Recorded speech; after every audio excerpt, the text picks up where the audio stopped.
2 രാപ്പകലുകൾ നീണ്ട കഠിനാധ്വാനത്തിലൂടെ ദുരന്തഭൂമിയിലെ കോരിച്ചുരിയുന്ന മഴയെയും കുത്തൊഴുക്കിനെയും നേരിട്ടാണ് ഉരുൾപൊട്ടലിൽ തകർന്ന മുണ്ടക്കയിൽ സൈന്യം ബെയിലി പാലം സജ്ജമാക്കിയത്.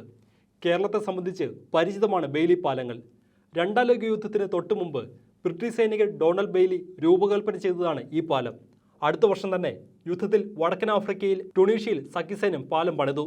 ദുർഘട ഭൂപ്രദേശങ്ങളിൽ സൈന്യത്തിന് കടന്നുപോകാൻ നിർമ്മിക്കുന്ന ഉരുക്കുപാലം ട്രക്കുകളിൽ എത്തിക്കാനാകുന്നതും ക്രെയിൻ സഹായമില്ലാതെ ഘടിപ്പിക്കാനാകുന്നതുമായ ഭാരം കുറഞ്ഞ ഉരുക്ക് ദണ്ടുകൾ കോണോട് കോൺ കൂട്ടിയോജിപ്പിച്ച് തടിക്കഷ്ണങ്ങൾ പാകിയാണ് നിർമ്മാണം. സൈനിക ട്രക്കും ടാങ്കും ഉൾപ്പെടെ ഭാരവാഹനങ്ങൾക്ക് കടന്നുപോകാനാകും. ഇന്ത്യയിൽ സൈനികേതര ആവശ്യങ്ങൾക്കായി നിർമ്മിച്ച ആദ്യ ബെയിലി പാലം കേരളത്തിലാണ്. 1996 നവംബർ 8 പത്തനംതിട്ട റാന്നിയിൽ പമ്പ നദിക്ക് കുറുകെയുള്ള പാലം തകർന്നപ്പോൾ പണിത പാലം 2 വർഷത്തോളം ഉപയോഗിച്ചു. 2011 ശബരിമല സന്നിധാനത്ത് നിർമ്മിച്ച ബെയിലി പാലം ഇപ്പോഴുമുണ്ട്.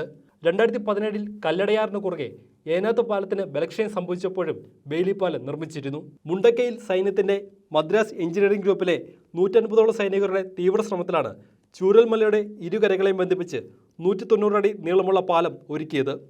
ബുധൻ രാവിലെ 5 നിർമ്മാണം ആരംഭിച്ച പാലം വ്യാഴം വൈകിട്ട് പൂർത്തിയാക്കി. ഉരുക്കുകൊണ്ടുള്ള സാമഗ്രികൾ കണ്ണിച്ചേർത്തു. 24 ടൺ ഭാരം വരെ താങ്ങാനാകും.